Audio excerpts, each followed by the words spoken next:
Hello guys, இன்றைக்கி வந்து நம்ம என்ன பார்க்க போகிறோம்னா சிக்கன் ஃப்ரை தான் நம்ம பார்க்க போகிறோம். ரொம்பவே ஈஸியான ஒரு ரெசிபி இது. ரசம் சாதத்துக்கு கூட சைட் டிஷ்க்கு செம்மையாக இருக்கும். ஸோ எப்படி இருக்குன்னு சொல்லி ட்ரை பண்ணி பாருங்கள்.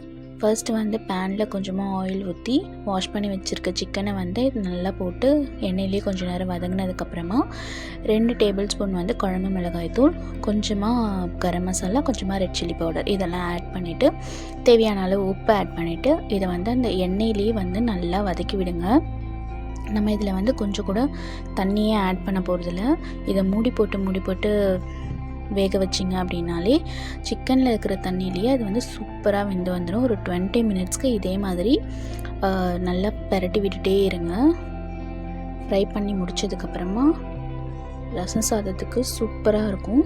ஸோ எப்படி இருக்குன்னு சொல்லி ட்ரை பண்ணி பாருங்கள். நம்ம சேனலை சப்ஸ்கிரைப் பண்ணி எனக்கு சப்போர்ட் பண்ணுங்கள். Thank you so much. பாய்.